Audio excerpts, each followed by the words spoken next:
All right, so get ready, because today we are going to unlock all the secrets of sleep across your whole lifespan. Ooh, this is going to be a fun one. I know, I'm excited. I'm excited too. So today we are diving into excerpts from The Nature of Sleep Across the Lifespan, and we're going to explore how your sleep needs and your patterns change from when you're a kid all the way to, the golden years. Yeah, it's really fascinating how much sleep shapes our lives, really, Yeah. and how differently it affects us, really, at all different ages. Oh, yeah, huge. And have you ever wondered, why children sleep like they are in a gravity-free zone? Like little aliens. I love it. Or why, you have that late-night snack and it totally sabotages your sleep?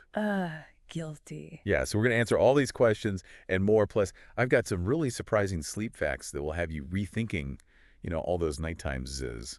I love it. Well, let's begin our journey with the land of childhood, where sleep is often abundant, especially that deep sleep. Ah, yes, childhood. Those were the days when we could sleep anywhere, in any position. Yeah. Right. Like a starfish sprawled out in the crib. Exactly. And there's a reason for all that deep sleep. Think of it as the body's overnight construction crew, working hard to build and repair.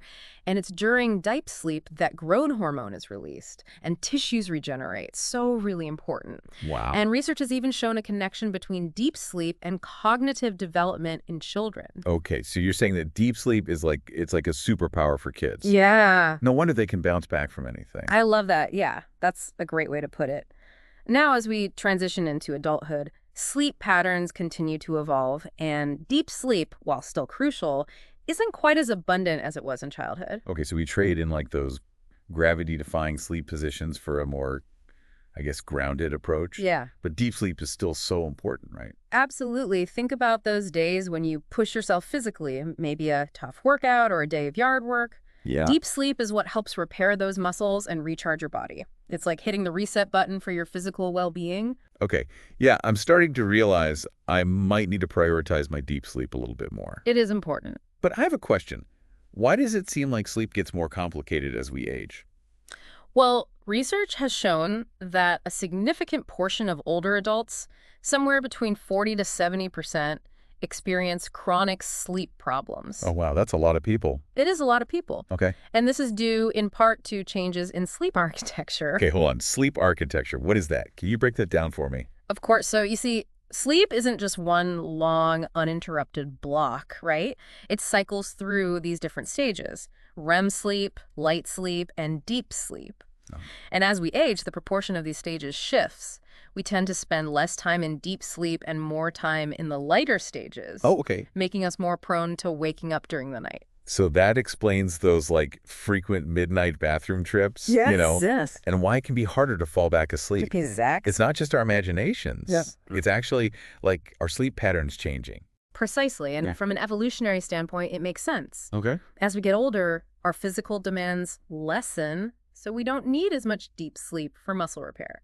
It's interesting how our bodies adapt to our changing needs. Right. And speaking of adaptations, isn't it interesting how daytime napping becomes more common as we age? It seems like it's not just about laziness, Right. but a way to compensate for that reduced nighttime sleep. I think you're onto something there. Daytime naps can indeed be a natural response to shorter, more fragmented sleep at night. Okay. It's like our bodies are trying to find ways to get the rest they need, Right. even if it means sneaking in a few winks during the day. Right, exactly. Now, before we move on to general sleep tips, there's another life stage where sleep can be significantly disrupted. You're talking about menopause, right? Yes, I've heard those hormonal changes can just wreak havoc on sleep. they can. I mean, a Yeah, for women going through menopause, hormonal fluctuations can trigger a whole host of sleep disruptors, like hot flashes and night sweats. Oh, yeah.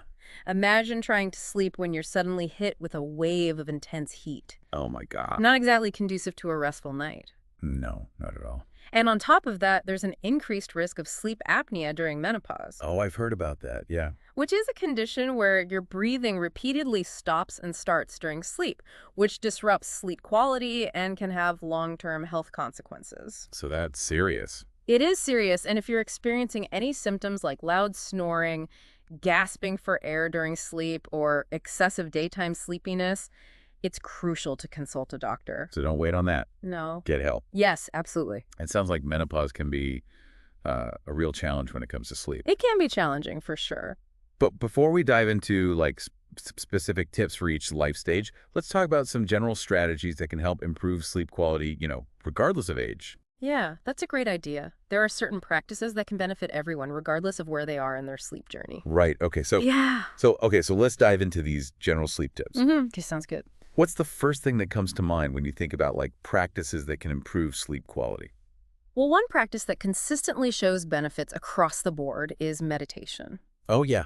Meditation. It's like a secret weapon for calming the nervous system. I've heard about, the benefits of meditation for like stress, but can it really improve your sleep? Absolutely. Even just 5 minutes a day can make a difference. Really? Yeah. That's it.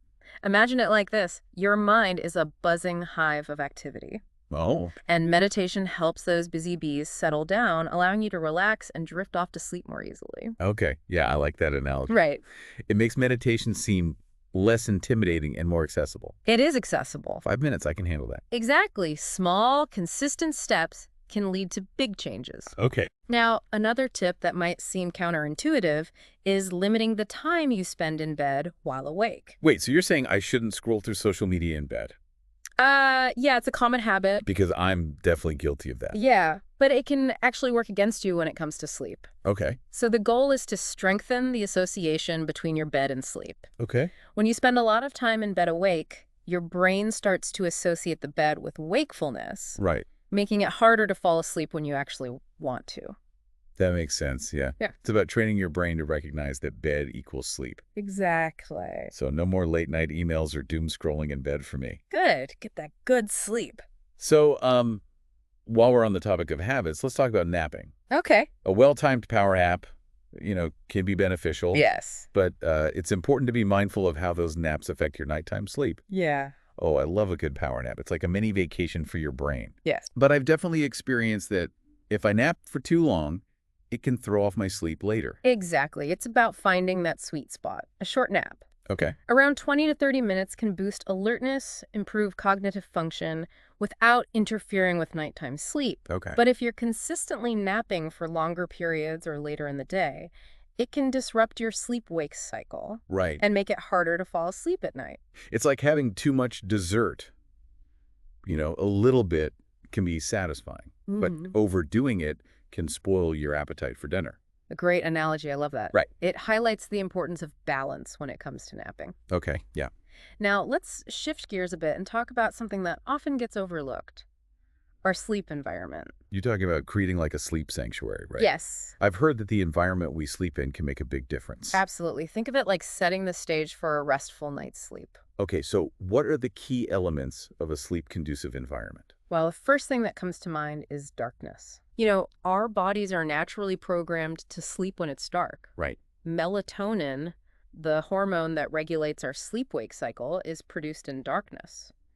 Okay. And even dim light from electronics or streetlights can interfere with melatonin production. So those like late-night Netflix binges might be messing with our sleep hormones? It could be. Okay, that's a good reason to, put down the phone, turn off the TV like an hour before bed. Exactly. Creating a truly dark sleep environment is essential for optimizing melatonin production and promoting restful sleep. Okay, darkness, check. Check. What else? All right. Temperature is another important factor. Okay. Our body temperature naturally drops as we fall asleep, Uh-huh. so a cooler room can help facilitate this process. Okay. Most sleep experts recommend a temperature between 60 and 67 degrees Fahrenheit for optimal sleep. Okay, that explains why I always sleep better when it's cool and crisp. I have a funny story about that. Oh, I'd love to hear it. So one summer, my air conditioner broke down right in the middle of a heat wave. I know, and I was just tossing and turning all night, unable to sleep. I can imagine. I ended up dragging my mattress into the basement, where it was much cooler, You know what? Whatever works. and I slept like a baby that night. That's hilarious. It just goes to show how much temperature can impact our sleep. I know, it's huge. All right, so aside from darkness and temperature, noise is another factor to consider. Yeah, I'm definitely a light sleeper, so any little sound can wake me up. Yeah, if you're sensitive to noise, earplugs or a white noise machine can be helpful in blocking out distractions. Okay. Some people find the rhythmic sounds of a fan or nature sound soothing. Yeah. It's about finding what works best for you.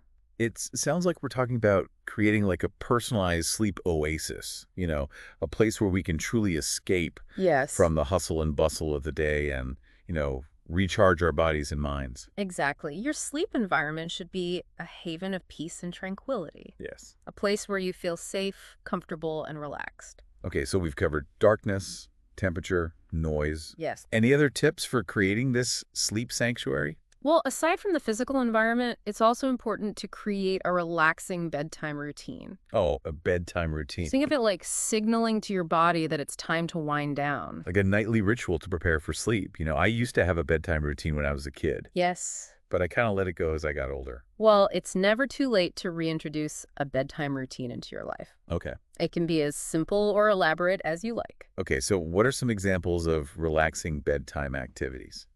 A warm bath, reading a book, listening to calming music, or gentle stretching can all help prepare your body and mind for sleep. Yeah. The key is to choose activities that you find soothing and relaxing. Okay, so it's about creating a sense of calm and tranquility Yes. before you even hit the pillow. Precisely. And speaking of pillows, let's not forget about the importance of a comfortable sleep surface. You're talking about the mattress, right? Yeah, I've heard people say that a good mattress is worth its weight in gold. I would have to agree. A supportive mattress that aligns your spine and distributes your weight evenly is crucial for a good night's sleep. Right. And don't forget about pillows. Your pillows should support your head and neck in a neutral position. This is starting to sound like a lot to consider. It is. There are many factors. But I can see how each element, plays a role in creating a comfortable and restful sleep environment. Absolutely. And remember, it's not about achieving perfection. Yeah. It's about making small, gradual changes that can have a big impact on your sleep quality over time. Right. Yeah, I like that. It's manageable. It is manageable. Now, despite our best efforts to create a sleep sanctuary and establish healthy sleep habits, Yeah. sometimes sleep problems persist. Yes. You're right. Sometimes it feels like you've tried everything, but you're still tossing and turning all night. Right. What do you do when those sleep struggles just won't quit? Well, if you've tried these strategies and are still struggling with sleep, it might be a sign of an underlying medical condition or sleep disorder. In those cases, it's crucial to consult a doctor to explore potential causes and treatment options. So it's not about suffering in silence. No. There are experts who can help us Yes. get to the root of the problem and find solutions. Exactly. And I want to emphasize that seeking help for sleep problems is a sign of strength, not weakness. That's a good point. It's about taking control of your health and well-being. Right. There are effective treatments available, and you don't have to go through this alone. That's such an important message. It is. It's okay to ask for help. Yeah, absolutely. Now, while we're on the topic of seeking help, let's talk about a treatment option that's gaining popularity for insomnia, cognitive behavioral therapy for insomnia, or CBTI. Yes. CBTI is a highly effective, non-medication approach that focuses on identifying and changing the thoughts and behaviors that contribute to insomnia. That's interesting. I've heard of CBT for anxiety and depression, but I didn't realize it could be applied to sleep problems as well. It can be. It's a powerful tool for addressing the root causes of insomnia. CBTI involves a variety of techniques, such as sleep restriction therapy, stimulus control therapy, and relaxation training. So it's about retraining our brains to associate bed with sleep and breaking those negative sleep patterns that keep us up at night. Exactly, and it's been shown to be very effective. Oh, good. Research has consistently demonstrated that CBTI can help people fall asleep faster, stay asleep longer, and improve their overall sleep quality. That's encouraging to hear. Yes, it is. What about medication? Is that ever an option for sleep problems? While medication can be helpful in some cases, it's important to consult with a doctor to determine the best course of treatment. Right. Sleeping pills can provide temporary relief, Okay. but they're not a long-term solution and can have side effects. Right. It's always best to address the underlying cause of the sleep problem rather than just masking the symptoms. Absolutely. It's about finding a sustainable approach Right. that promotes healthy sleep habits for the long haul. I couldn't agree more. It's about finding a solution that addresses both the physical and psychological factors involved in sleep. Right. Now, before we move on, I want to touch on another aspect of sleep that's often overlooked, the impact of stress. Ah, yes. Stress, the ultimate sleep saboteur. It is. Stress and sleep have a complex relationship. Right. Stress can disrupt our sleep, and poor sleep can increase our stress levels. It's a vicious cycle. It's a vicious cycle, it is. It's like when you can't sleep because you're stressed about not sleeping. Exactly. I've definitely been there. Not fun. We've all been there. Yeah. When we're stressed, our bodies release hormones like cortisol, Okay. which can interfere with our sleep cycles. So those racing thoughts at 3 a.m., that's cortisol at work. It could be a contributing factor. Oh, so. But the good news is there are techniques we can use to manage stress and improve our sleep. Okay, I'm all ears. Spill the stress-busting secrets. One effective technique is deep breathing exercises. Oh, yeah. Deep breathing. Okay. Taking slow, deep breaths can help activate your parasympathetic nervous system, which promotes relaxation and calms the mind. Okay. Imagine it like this. You're sending a message to your body that it's time to chill out.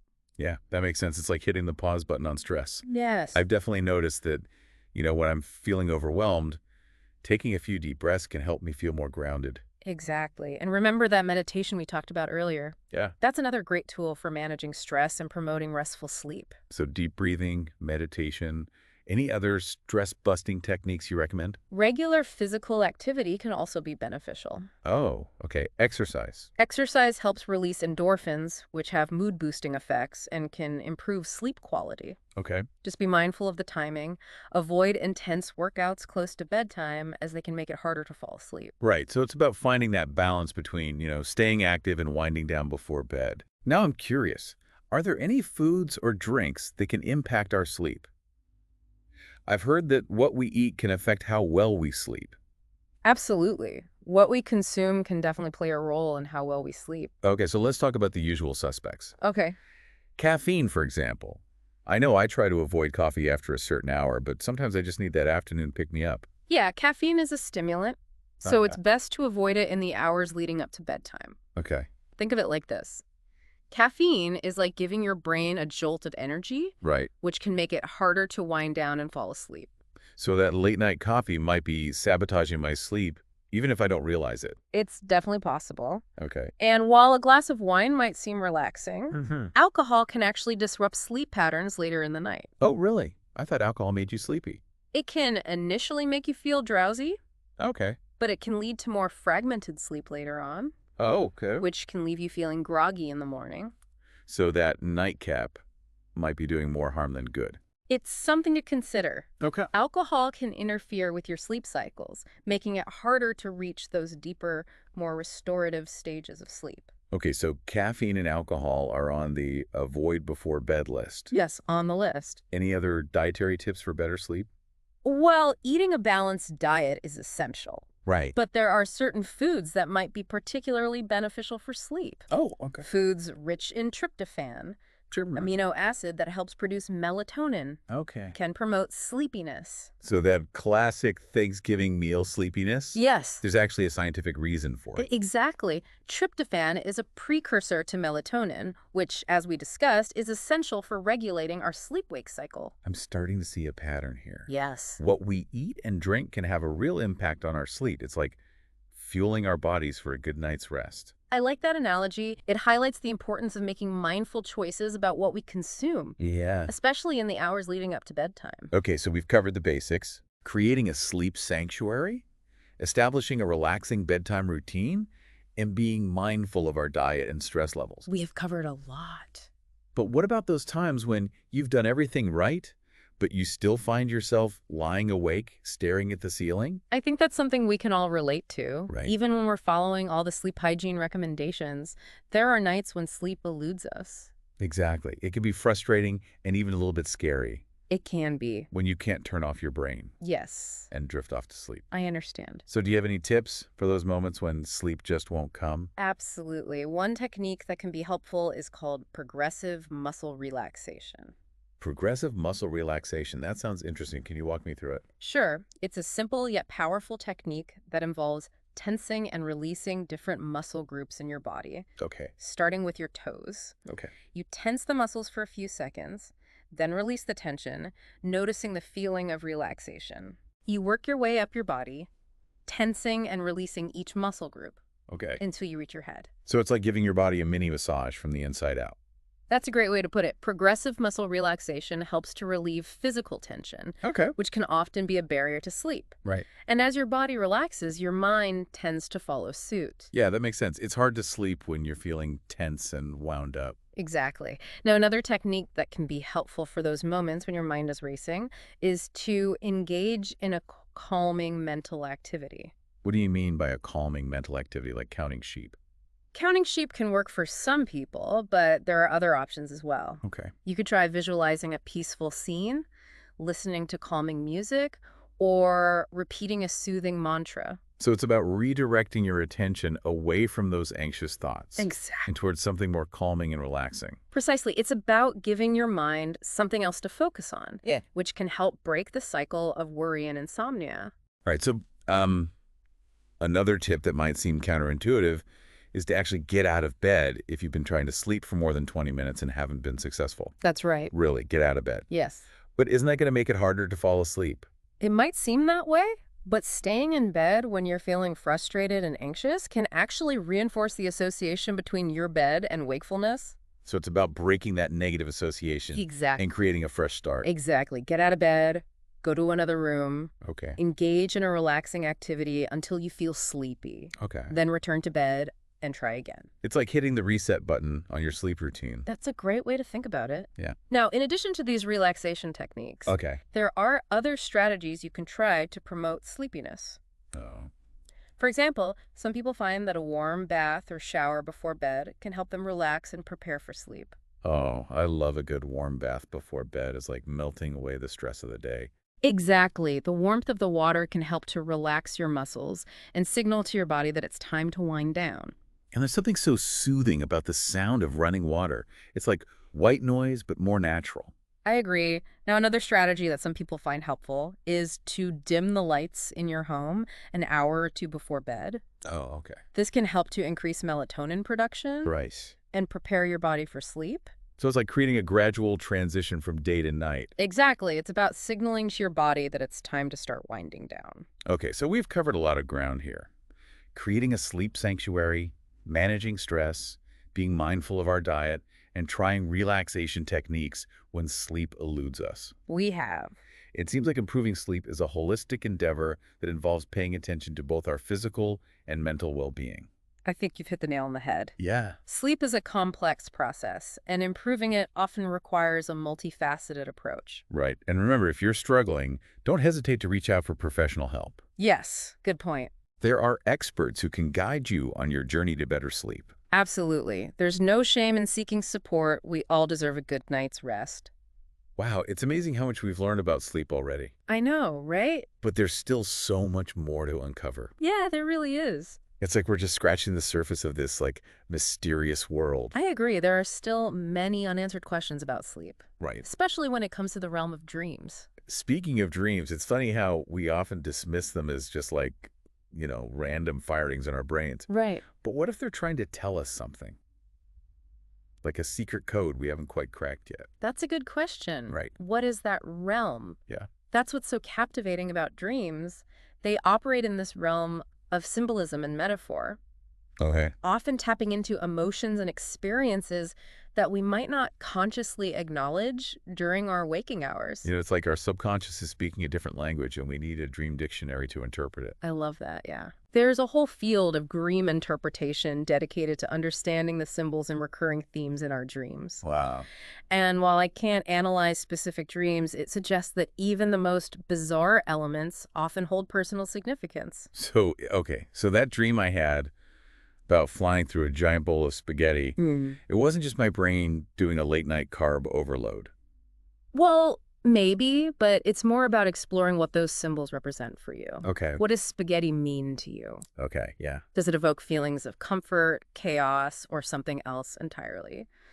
Dreams can be a valuable tool for personal growth and understanding. I never thought of it that way. It's like my dreams are a personal journal written in a secret code. Yeah. But now that we're talking about it, I've noticed that my dreams seem to change depending on what's going on in my life. That makes sense. There are many theories about why we dream. Okay. But one prominent idea is that dreams help us process emotions, consolidate memories, and practice for real-life situations. So it makes sense that your dreams would reflect your current experiences and concerns. So it's like my brain is working overtime, even while I'm asleep, Yeah. trying to make sense of the world around me. Think of it as your brain's way of cleaning up and organizing the day's events. Yeah. It's like hitting the save button on your experiences. Okay, that makes sense. But what about those times when I can't remember my dreams at all? Does that mean my brain isn't doing its nightly cleanup? Not necessarily. Our ability to recall dreams is influenced by several factors, Okay. including our sleep cycles, genetics, and even our stress levels. Okay. Some people are naturally better at remembering their dreams than others. So if I'm constantly stressed and not getting enough deep sleep, Yeah. I'm less likely to remember my dreams. That's possible. Deep sleep is thought to play a role in memory consolidation. Okay. So if you're not getting enough deep sleep, it can impact your ability to recall dreams. It's like my brain is saying, hey, we're too busy putting out fires to worry about remembering those dreams. Exactly. Yeah. Now let's talk about something really fascinating. Lucid dreaming. Have you ever heard of it? Lucid dreaming.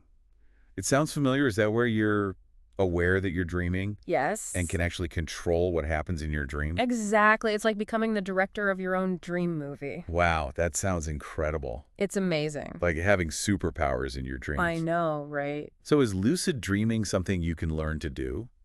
It's a skill that can be learned and practiced just like any other skill. Okay. There are techniques you can use to increase your chances of having a lucid dream, such as keeping a dream journal, performing reality checks throughout the day, and using affirmations before bed. That's definitely going on my to-do list. Good. It would be amazing to explore the world of my dreams with more intention and awareness. It's a very unique experience. Yeah. I encourage you to give it a try. It can be a truly transformative experience. Okay, I will. Good.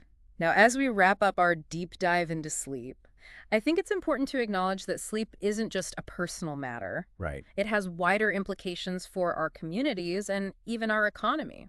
That's a great point.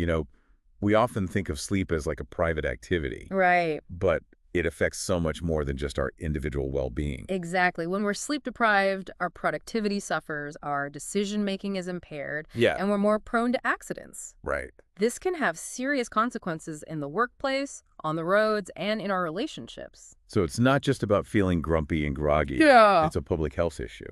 Absolutely. Promoting healthy sleep habits, creating supportive work environments, and addressing the underlying causes of sleep disorders are all crucial steps in creating a society that values sleep. Yeah, it's about recognizing that sleep is an essential investment in our well-being and our collective success. Well said. We've covered so much ground in this deep dive into the world of sleep. We really have. From the science of sleep cycles to the societal impact of sleep deprivation, we've explored the many dimensions of this often overlooked aspect of our lives. I feel like I've gained a whole new understanding of sleep. Good. It's not just about getting enough hours. Right. It's about understanding the different stages of sleep, creating a sleep-conducive environment, managing stress, Yes. and even exploring the fascinating world of dreams. Absolutely. And remember, if you're struggling with sleep, you are not alone. That's important. There are resources available to help you improve your sleep and overall well-being.